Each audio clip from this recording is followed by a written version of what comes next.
ayan yung explain sa inyo yung mga binili ko doon sa bahay. Pinanda. Ang cute na ito, oh. Buksan natin, ah.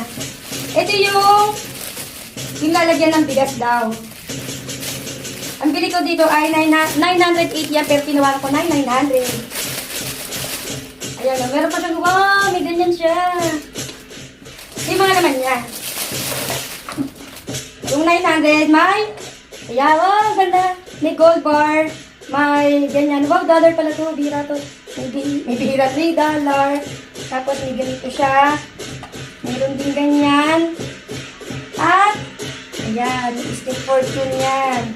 Yan daw ilalagay, pupunuin siya ng bigas. At itong mga to ay ilalagay itong 1, 2, 3, 4, 5, 6. Yan, mamaya paper ko yan. Lagyan ko ng bigas. Tapos ipipakit na. Tapos 900 lang yan. Tapos ito, bumili rin ako ng ganito. Yan, para daw to sa business. Yan. Ang dami kong binili pala para sa pinto. Mukhang nasayahan ako ah. Ito rin pala para sa pinto. Ito ko. Oh, meron din siyang evil eye para sa pagtabi din siya sa bad spirit. Ayan, may evil eye din siya.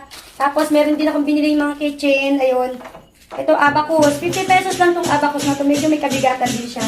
Tapos, bumili ko ng puto. Puto yan na may puto siya na may cheese. Tsaka Pag dito, lug naman salted egg. At saka special tikoy. 182 eh. Ayaw nila magpatawad kasi special tikoy daw yan. Galing kay Sherry's Tikoy. Pero yung ibang pura lang naman nasa 150, 130. Pero pinili ko kasi 180. Special daw to. So, tikman natin mamaya. Bumili rin ako nito. Bumili rin ako ng fruits. Ito kahit mga ilang piraso. Kaya bumili rin ako ng mga fruits. Ganyan. Abango. Abango.